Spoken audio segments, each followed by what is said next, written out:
नमस्कार.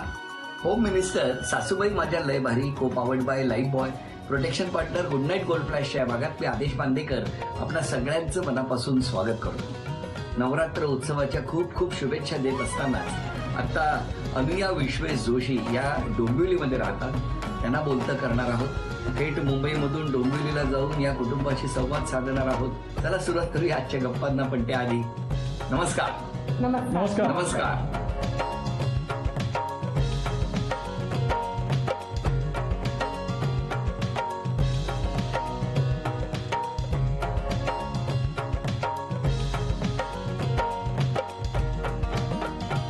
ओवाळणी झालेली आहे. इकडनं झी मराठीकडनं मी लक्ष्मी पाठवलेली आहे तुम्हाला. तर वहिनी उखाण्याने सुरुवात करा. 10 वर्षांपूर्वी जोशांच्या घरी सून म्हणून केला प्रवेश, तेव्हापासून माझ्या आयुष्याचा ईश आहे विश्वेश. 10 वर्षापूर्वी हाच घेतला होता का? बहुधा तरी बरं वहिनी, तुमचं बालपण कुठे गेलं सगळं? डोंबिवलीतच गेलं. मग घरी कोण कोण होतं? माहेरचं नाव काय संपूर्ण? माहेरचं नाव अनुया धनंजय साने. घरी आई बाबा, आजी आजोबा, माझा मोठा भाऊ होते. माझं लग्न व्हायच्या आधीच भावाचं लग्न झालं. बहिणी आहे. भावाला 2 मुलं आहेत, गोड गुटगुटी. सो तो आता माझी नणंद आणि माझा भाऊ दोघं इथे नाही येऊ शकले, कारण का दोघंही परदेशात असतात. नाहीतर त्यांनाही तुम्हाला भेटायची तितकीच उत्सुकता होती. माझे आईवडील पण बाहेरगावी असल्या कारणाने तेही येऊ नाही शकले. तर आम्ही सगळेच तुम्हाला भेटायला नक्कीच खूप उत्सुक होतो. विश्वेशजी, तुमच्या कुटुंबाबद्दल सांगा. मी देखील डोंबिवलीतच जन्म झाला आणि डोंबिवलीतच सगळं इथे रामनगर म्हणून जो परिसर आहे तिकडे आमचं घर आहे. आमचं कुटुंब थोडं मोठं आहे, कारण की माझे काका आणि आम्ही असे एकत्र राहतो. तसं म्हटलं तर चुलत आम्ही सगळेजण एकत्र राहतो आणि आजही राहतोय सर. वा वा वा, खूप छान. ऐकून बरं वाटतं. आणि एकत्र कुटुंब जिथे जिथे भेटतात तिथे तिथे त्या सगळ्यांना भेटताना एक वेगळा आनंद होतो. कारण एकमेकांच्या प्रती असणारं प्रेम, आदर हे सगळं त्यातून व्यक्त होत असतं. मग आता मला सांगा, तुम्ही दोघेही डोंबिवलीचे, मग भेटले कुठे? फडकेवाडीच्या गणपतीच्या मंदिरात? नाही. आम्ही शाळेमध्ये एकत्र होतो, एकाच शाळेमध्ये. पण शाळेत कधी भेटलो नाही आम्ही एकमेकांना. आम्ही सिनियर कॉलेजला जेव्हा डिग्रीला गेलो तेव्हा आमची एकमेकांची भेट झाली. भेट झाली म्हणजे त्यापूर्वी एकमेकांच्या मनात होतं की नुसतीच भेट झाली? नुसतीच भेट झाली. पण मग कधी सुरू झालं मनात? साधारणपणे सेकंड इयरला असताना वाटायला लागलं होतं की काहीतरी वेगळं वाटतंय म्हणून. नेमकी सुरुवात कशी झाली मग? त्याने विचारलं मला डिग्री झाल्यावर. विचारला की काय? लग्न करशील का? मग मी घरी सांगितलं. मग आई बाबा म्हणाले बघू, थोडं पोस्ट ग्रॅज्युएशन होऊ दे, शिक्षण होऊ दे, मग बघू. माझं फायनली MBA झाल्यावरती आमचं लग्न ठरलं. ठरणं बिरणं ही सगळी फॉर्मॅलिटी होती, पण तुमचं भेटणं सुरू झालेलं होतं. हो. आम्ही रेग्युलरली भेटायचो. साधारणतः किती वर्ष या भेटीगाठी सुरू होत्या? 2 ते 3 वर्ष. आणि मग लगेच लग्न, म्हणजे दोन्ही कुटुंबांचा होकार आणि लग्न झालं. हो. म्हणजे ह्याने फायनल विचारल्यावर मला घरी सांगायचं टेन्शन आलं. तर सासूबाईंनी घरी फोन केला की आपण भेटूया का आता? मग आई बाबा म्हणाले ओके. फक्त माझ्या बाबांचं असं होतं, हिचं वयच नाहीये लग्नाचं असं वगैरे बाबांचं थोडंसं म्हणणं होतं. पण मग ते पण म्हणाले की ठरलंय तर आपण करूया लग्न. पण विश्वेशजी, अगदी प्रामाणिकपणे मला सांगा की लग्नापूर्वीचा जो काही काळ होता तुमचा, तो आणि लग्नानंतरचा याच्यामध्ये काय बदल होतो का हो लग्नानंतर विश्वेशजी? बदल म्हणजे काय असं फार काही मला जाणवलं नाही, कारण की तसंही आम्ही कॉलेजपासून एकत्रच होतो आणि एकमेकांच्या घरी पण आमचं जाणं येणं होतंच. म्हणजे गणपतीला गेले किंवा काही वाढदिवसाला गेले, त्यामुळे फारसा काही फरक जाणवला नाही मला लग्नानंतर सुद्धा. नाही, पण लग्नानंतर घरी येण्याच्या वेळा तरी बदलल्या का? नक्कीच. सासूबाई म्हणतात साखरपुडा ते लग्न हा खूप चांगला काळ असतो, तेव्हा सगळ्यात जास्त मजा असते. ते मला पूर्ण पटतं. का हो? मुलीचे लाड होत असतात, मुलाचे पण आता काय म्हणजे लग्न होणार आहे त्यामुळे सगळे त्याचे पण लाड होत असतात. त्यामुळे तो खूप चांगला काळ असतो. सगळ्यांच्या दोघांच्याही घरातनं उत्साह असतो घरी पण. म्हणजे आता 10 वर्षानंतर तो हळूहळू कमी होतो का? नाही, आमचा अजूनही कंटिन्यू आहे सर. जबाबदाऱ्या वाढतात ना तशा. हो का? थांबा, आता मला असं वाटतं ना, अधिक वेळ घालवण्यापेक्षा सासूबाईंनाच बोलवूया. त्या सासूबाईंनी असं म्हटलेलं आहे की सगळ्यात सुवर्ण काळ आयुष्यातला तो साखरपुडा, तो लग्न हा जो कालावधी आहे तो सुवर्ण काळ आहे. तर नेमकं त्यांच्याच तोंडून ऐकूया ना आपण. बोलवा ना आईंना. सासूबाई, मला एक वेगळी पद्धत आणि परंपरा आता बघायला मिळाली तुमच्या कुटुंबामध्ये. सासूबाई येणार म्हटल्याबरोबर सुनबाई उठून उभ्या राहिल्या. काय झालं आता सांगा सासूबाई. ती तशी आहे ती जसं म्हणली की साखरपुडा ते लग्न म्हणजे मीच तिला असं म्हटलं होतं की तो खूप छान काळ असतो. तर तिचा साखरपुडा झाला तेव्हा ती पण लहानच होती, आमचा मुलगा विशेष पण लहानच होता. म्हणजे आम्ही त्या फेजमध्ये नव्हतो की सून येणार, पण खूप छान योग आला सगळा. आणि तिच्या साखरपुड्याच्या वेळेला मी तिला म्हटलं की आपण प्रयत्न करू की आपण दोघी मैत्रिणी होऊ. मैत्रिणी जशा एकमेकांचे संवाद साधतात कायम तसा आमचा प्रयत्न चालूच आहे, पुढेही चालूच राहील. आणि छान आहे सगळं, एकदम मस्त. तुम्हाला कसं वाटतं आमच्याकडे बघून आनंदी? मला तुमच्याकडे बघून फारच आधी एकदम दहशतच वाटली की आता कुठल्या सासूबाई अशा येत आहेत की सूनबाई आल्याबरोबर इतक्या वर्षात 17 वर्षात अशा सूनबाई बघितल्या की ज्या उठून उभ्या राहिल्या. पण नंतर तुम्ही आल्यानंतर खूप छान वाटलं. पण त्याचबरोबर माझ्या एक गोष्ट लक्षात आलेली आहे की दोन म्हणजे सासूबाई आणि सूनबाई या मैत्रिणी झाल्यामुळे गेली 10 वर्ष विश्वेश एकटे पडलेत. हे खरं आहे का? नाही, एकटे नाही. नाही अजिबात नाही. सूनबाईंना एका वाक्यात विचारतो, म्हणजे आता हा जो सीझन सुरू आहे तो सासूबाई माझ्या लय भारी, तर तुमचं काय म्हणणं आहे सूनबाई? खरंच असंच आहे हे विधान? हो, कन्फर्म 1000%. आणि सासूबाईंचं काय म्हणणं आहे सुनेबद्दल? मला माझं वजन वाढल्यासारखंच वाटतं एकदम आता. पण नाही, माझं एक कायम म्हणणं असतं, मी त्यांना म्हणजे कार्यक्रम असू दे वा नसू दे, मी त्यांना खूप आधीच सांगितलं होतं, माझी नणंद तिचं नाव विश्वला, म्हटलं तुम्ही विश्वलाचं जितकं कराल तितकं माझं करता. अरे वा वा वा वा. नाही, तुमचं नातं असंच राहू. आता या ठिकाणी एक छोटासा खेळ आहे विश्वेश तुमच्यासाठी, की तुम्ही धावत घरामध्ये जायचं. 1 मिनिटाची वेळ आहे. एक अक्षर देणार, त्या अक्षरावरून 5 वस्तू आणायच्या. घरातली सगळी मंडळी वस्तू सांगू शकतात, पण आव्हान तुम्हाला पूर्ण करायचंय. 1 मिनिटामध्ये जर 5 वस्तू आणल्या तर वहिनींना बक्षीस मिळणार आहे. आणि ते अक्षर आहे ब.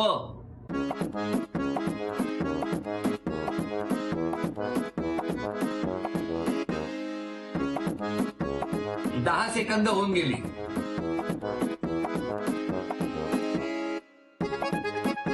वीस सेकंद झाली. 20.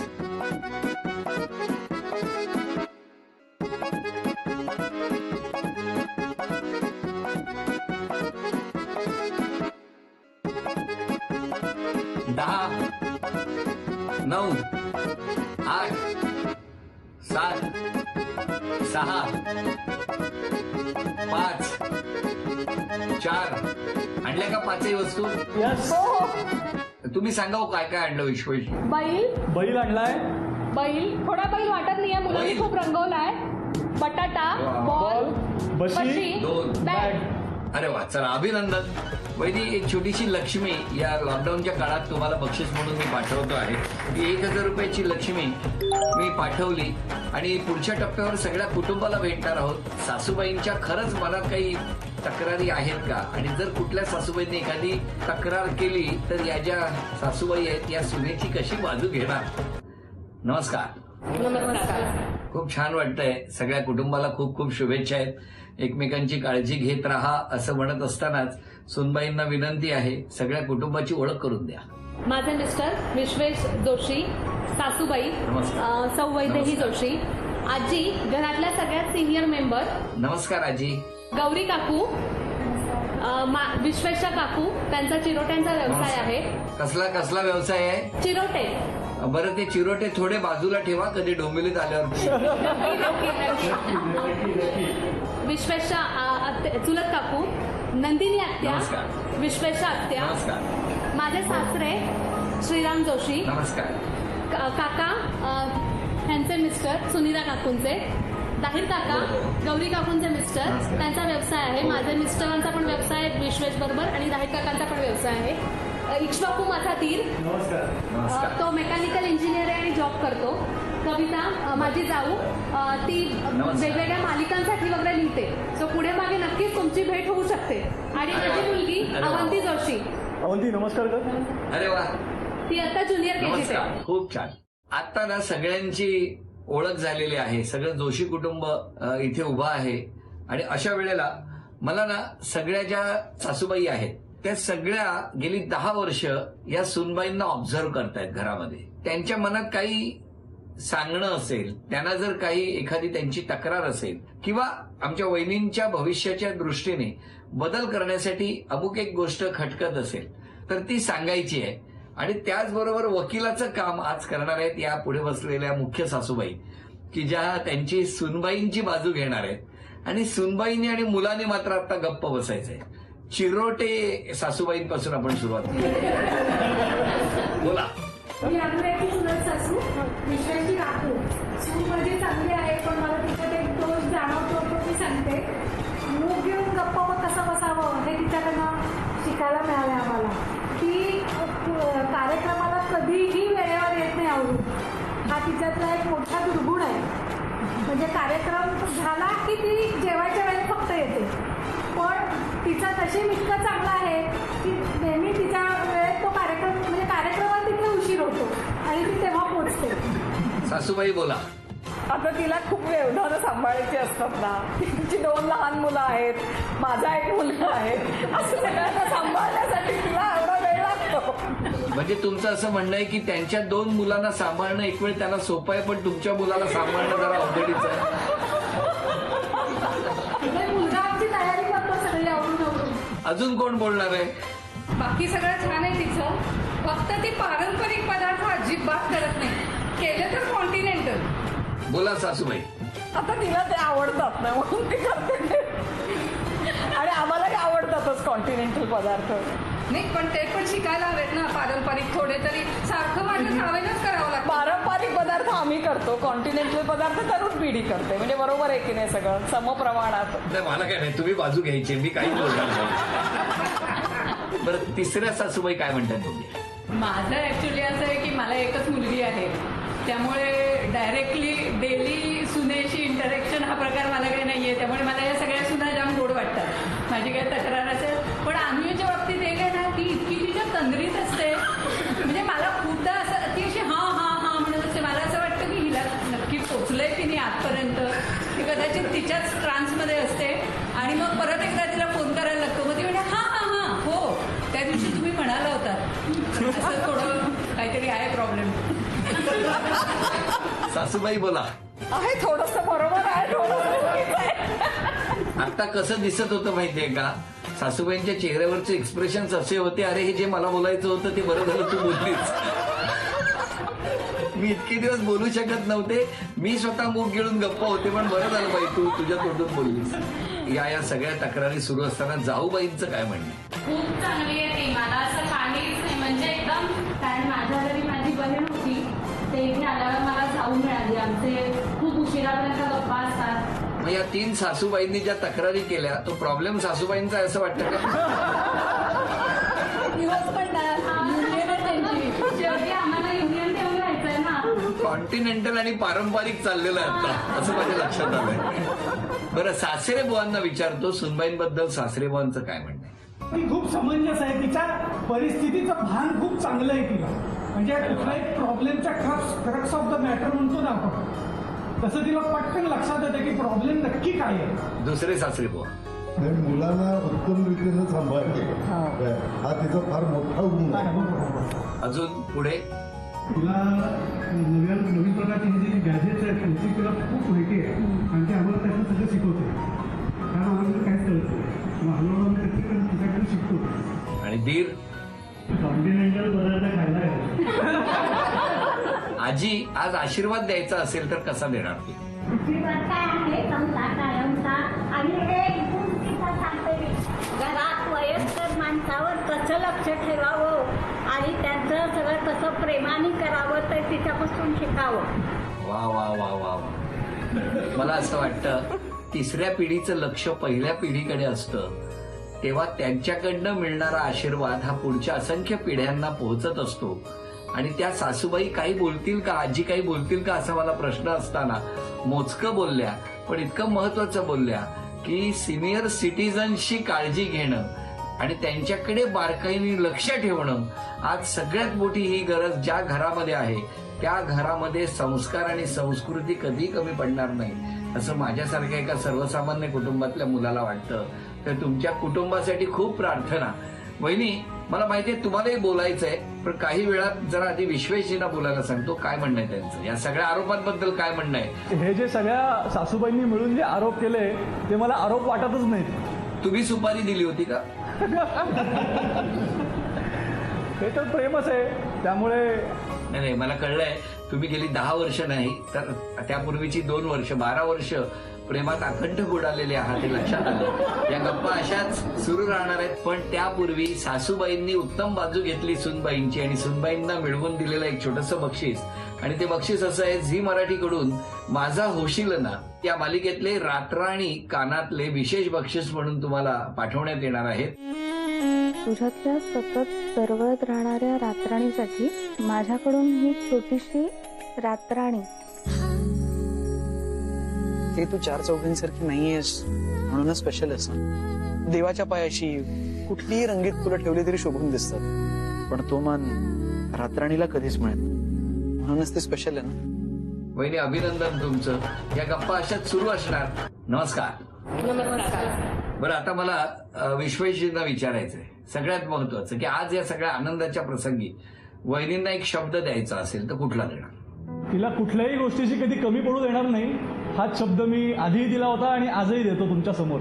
वहिनी तुमचं काय म्हणणं आहे? काही मला खरं सांगायचं तर देवाच्या दयेने, देवाच्या आशीर्वादाने, आई वडील, सासू सासरे, मोठ्या आजी या सगळ्यांच्या आशीर्वादाने मला खरंच काही कमी नाहीये. जे आहे ते उलट टिकवून ठेवण्याची आणि वृद्धिंगत करण्याची आणि हेच सगळं आम्हाला मुलांना देता यावं एवढीच देवाने आम्हाला शक्ती द्यावी आणि तशी बुद्धी द्यावी. बरं, आता काही आरोप केले तुमच्यावर मगाशी, अगदी छान आरोप होते, पण त्या आरोपांच्या मागे काही ना काही दडलेलं होतं. तर काय वाटतं तुम्हाला त्या आरोपांबद्दल? प्रेमच आहे ते. पाठी बसलेल्या सासूबाई बसल्यात तुमच्या, त्यांना तुम्ही काही पारंपरिक खाऊ घालणारच नाही. सासूबाई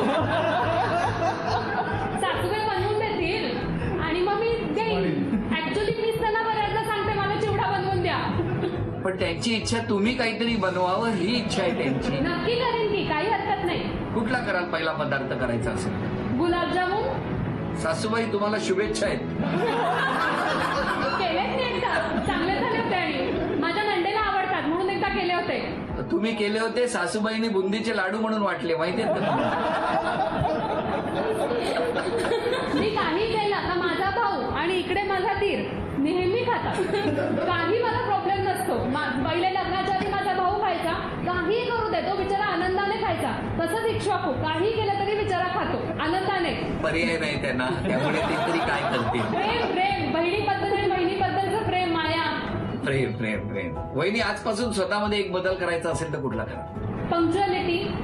विश्वेशजी तुम्ही स्वतःमध्ये एक बदल करायचा असेल तर कुठला? थोडा पेशन्स लेवल वाढवली पाहिजे मला माझी स्वतःची. आता इतकं आपण बोललो, पण सासूबाई माझ्या लय भारी असं म्हणत असताना आता मला वहिनी तुम्ही सांगा तुमच्या सासूबाई. माझ्या सासूबाई खूप समाधानी आहेत, खूप आनंदात असतात आणि त्यांच्याकडनं त्यांचं समाधानी वृत्ती ही शिकण्यासारखी खूप आहे. समोरच्याला समजून घेऊन त्याच्या बाजूने विचार करून वागणं हे खूप कठीण असतं. आणि मगाशी जसं मी सांगितलं, जसं त्या विश्वाला समजून घेतात, तिच्यासाठी काही करतात, तसं त्या माझ्यासाठी करतात, मला समजून घेतात. किती छान. अत्यंत समाधानी कुटुंबात आहात आणि ते समाधान आणि तो आनंद सगळ्यांच्या चेहऱ्यावरती दिसतो आहे. तेव्हा असेच हसत राहा, आनंदात राहा आणि ही वास्तू कायम तुम्हाला तथास्तू बनेल तुमच्या सगळ्या चांगल्या गोष्टींसाठी. आणि त्याचबरोबर आता या आनंदाच्या प्रसंगी सासूबाई आणि विश्वेशजी यांना झी मराठीकडून मिळत आहे एक भेटवस्तू. तेव्हा तुमचं अभिनंदन दोघांचंही.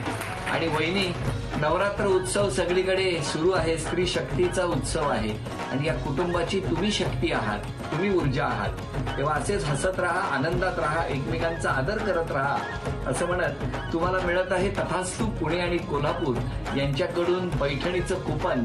आणि ही पैठणी लॉकडाऊन नंतर थेट तुम्हाला घरपोच करण्यात येणार आहे. तेव्हा तुमच्या सगळ्या कुटुंबाला टाळ्या वाजवून शुभेच्छा देतो, अभिनंदन करतो आणि हसत राहा, आनंदात राहा, असंच सर्वांचा आदर करत राहा असं म्हणत आजचा भाग इथेच संपवतो आहे. पुन्हा भेटणार आहोत असंच एक पैठणीचं कुपन आणि पैठणी घेऊन होम मिनिस्टर सासूबाई माझ्या लय भारीच्या पुढच्या भागात. नमस्कार.